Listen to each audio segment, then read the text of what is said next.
नमस्कार, मी स्वाती तुमचं आपल्या टेस्टी किचनमध्ये खूप खूप मनापासून स्वागत करते. बघा, काय मस्त जाळी पडली आहे. किती मस्त रंग आलेला आहे तुम्ही बघू शकताय. अगदी मऊसूत असा हा केक तयार झालेला आहे.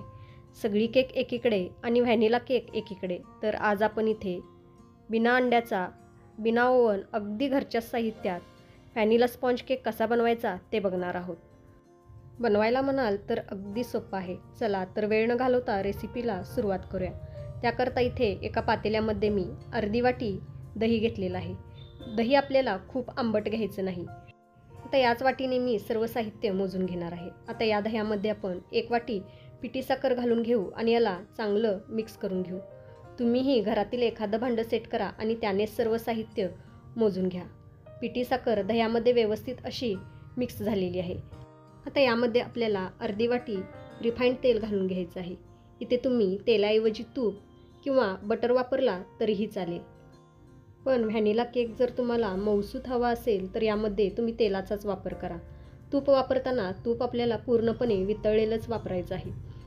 आता हे तेलही आपण यामध्ये चांगलं असं मिक्स करून घेऊ. तेल व्यवस्थित मिक्स करून झालं की यामध्ये 1 चमचा आपल्याला व्हॅनिला इसेन्स घालायचा आहे आणि यालाही आपल्याला परत चांगलं यामध्ये मिक्स करून घ्यायचं आहे. हा केक चवीला इतका मस्त लागतो की बाकीचे सगळे केक एकीकडे आणि हा व्हॅनिला स्पॉन्ज केक एकीकडे. इसेन्स व्यवस्थित असं मिक्स करून झालं की आता यामध्ये आपल्याला 2 वाटी मैदा घालून घ्यायचा आहे.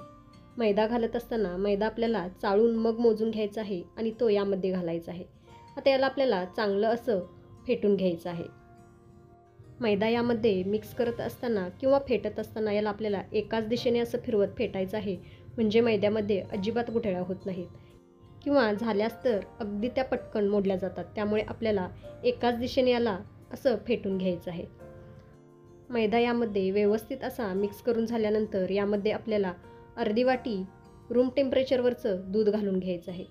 दूध एकाच वेळी न घालता आपल्याला 2 बॅचमध्ये थोडं थोडं घालायचं आहे आणि याला मिक्स करून घ्यायचं आहे. लक्षात ठेवा, दूध आपल्याला गरम करून पूर्णपणे थंड करून घ्यायचं आहे आणि नंतरच ते दूध आपल्याला यामध्ये वापरायचं आहे. एकाच वेळी सगळं दूध न घालता 2 बॅचमध्ये थोडं थोडं दूध घाला आणि मिक्स करा, म्हणजे मिक्स करणं सोपं होईल. इथे मी 2 बॅचमध्ये दूध घालून याला चांगलं असं मिक्स करून घेतलेलं आहे. तुम्ही बघू शकताय असं रिबन कन्सिस्टन्सीचं बॅटर आपल्याला हवं आहे. मस्त असं रिबन कन्सिस्टन्सीचं आपलं बॅटर तयार झालेलं आहे. आता यामध्ये आपल्याला 1 चमचा बेकिंग पावडर आणि अर्धा चमचा खाण्याचा सोडा घालायचा आहे आणि याला फक्त चांगलं असं मिक्स करून घ्यायचं आहे. ओव्हर मिक्सिंग करायचं नाही. तर हा सोडा आणि बेकिंग पावडर यामध्ये फक्त चांगलं असं मिक्स करून घ्यायचं आहे. खाण्याचा सोडा आणि बेकिंग पावडर या बॅटरमध्ये मी छान असं मिक्स करून घेतलेलं आहे. आपलं केकसाठीचं बॅटर अगदी परफेक्ट असं तयार झालेलं आहे. आता हे बॅटर आपण टीनमध्ये ओतून घेऊयात. त्याकरता इथे मी चौकोनी आकाराचा टीन आधीच ग्रीस करून त्यावरती मैदा थोडा डस्ट करून टीन तयार करून ठेवलेला होता. आता या टीनमध्ये आपण सगळं बॅटर ओतून घेऊयात. बघा, किती मस्त असं रिबन कन्सिस्टन्सीचं आपलं बॅटर तयार झालेलं आहे. तुम्ही बघू शकताय. केकचं बॅटर बनवण्याआधीच असं आपल्याला टीन तयार करून ठेवायचं आहे. तसंच सोबतच आपण केक ज्यामध्ये बेक करणार आहोत तेही आपल्याला प्रीहीट करण्यासाठी ठेवायचं आहे. जर तुम्ही केक ओव्हनमध्ये बेक करणार असाल तर ओव्हन प्रीहीट करण्यासाठी ठेवायचं आहे किंवा केक जर कढईमध्ये बेक करणार असाल तर कढईही आपल्याला गॅसवरती आधीच प्रीहीट करण्यासाठी ठेवायची आहे. सगळं बॅटर केकच्या टीनमध्ये ओतून झाल्यानंतर हा टीन आपल्याला 2 ते 3 वेळा असं टॅप टॅप करून घ्यायचं आहे. आता इथे आपला टीन रेडी झालेला आहे. आता हा केक आपण बेक करून घेऊयात. आज आपण इथे केक ओव्हनमध्ये बेक न करता कढईमध्येच बेक करणार आहोत.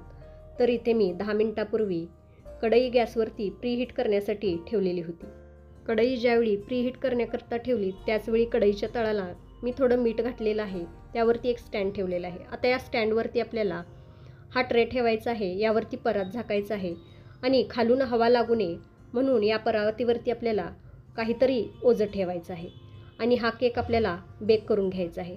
सुरुवातीला 10 मिनिटे हाय फ्लेमवरती आणि नंतरची 20 मिनिटे आपल्याला लो फ्लेमवरती हा केक बेक करून घ्यायचा आहे. केक टीनची उंची किंवा बॅटरचं प्रमाण यानुसार केक बेक होण्यासाठी थोडा कमी जास्त वेळ लागू शकतो. पण सुरुवातीचे 25 मिनिटे आपल्याला हा केक अजिबात उघडून बघायचा नाही. 25 मिनिटानंतर तुम्ही केक चेक करू शकता. तर बघा, इथे मी सुरुवातीला 10 मिनटं हाय फ्लेमवरती आणि नंतर 20 ते 25 मिनटं लो फ्लेमवरती हा केक बेक करून घेतलेला आहे. आता याला आपण उघडून चेक करूयात. चेक करत असताना आपल्याला सुरी किंवा टूथपिक घ्यायची आहे आणि ती केकच्या मधोमध रोवायची आहे. सुरी किंवा टूथपिक एकदम क्लीन आली म्हणजे आपला केक व्यवस्थित असा बेक झाला आहे असं समजावं. इथे आपली सुरी एकदम क्लीन आलेली आहे, तुम्ही बघू शकताय. आपला केक व्यवस्थित असा बेक झालेला आहे. आता हा केकचा टीन आपण बाहेर काढून घेऊ आणि याला पूर्णपणे थंड करून घेऊ. बघा, इथे आपला केक पूर्णपणे थंड झालेला आहे. इथे तुम्ही बघू शकताय केकच्या कडा मोल्टपासून आपोआपच वेगळ्या झालेल्या आहेत. कडा मोकळ्या करण्याची गरजच नाही. आता हा केक आपण डिमोल्ट करून घेऊया. अगदी इझिली हा केक डिमोल्ट झालेला आहे. तुम्ही बघू शकताय हा केक सगळीकडून एकसारखा छान असा बेक झालेला आहे. किती मस्त जाळी पडलेली आहे तुम्ही इथे बघू शकताय. अगदी जबरदस्त असा हा केक तयार झालेला आहे. या केकची हीच तर खासियत आहे की ही बाजूने आणि तळाला एकदम छान ब्राऊन होते आणि त्यामुळेच हा केक चवीला छान लागतो. आता हा केक आपण कट करून बघूयात. कट करत असतानाच तुम्हाला समजत असेल की हा अगदी इझिली कट होत आहे, म्हणजे अगदी मऊसूत असा आपला हा केक तयार झालेला आहे. या केकचं तुम्ही टेक्स्चर बघू शकताय. अगदी मऊ लुसलुशीत आणि स्पॉन्जी असा हा केक तयार झालेला आहे. इतर केकच्या तुलनेत हा केक चवीला खूपच छान लागतो. आजची ही केकची रेसिपी कशी वाटली हे मला कमेंट करून नक्की सांगा. रेसिपी आवडली असेल तर प्लीज लाईक करा, आपल्या प्रियजनांसोबत शेअर करा. तसंच टेस्टी किचनला अजून सबस्क्राईब केला नसेल तर प्लीज सबस्क्राईब करा. परत भेटू अशाच एका छानशा रेसिपीसोबत. तोपर्यंत मस्त खा, टुमटुमीत रहा. Bye bye. Thanks for watching.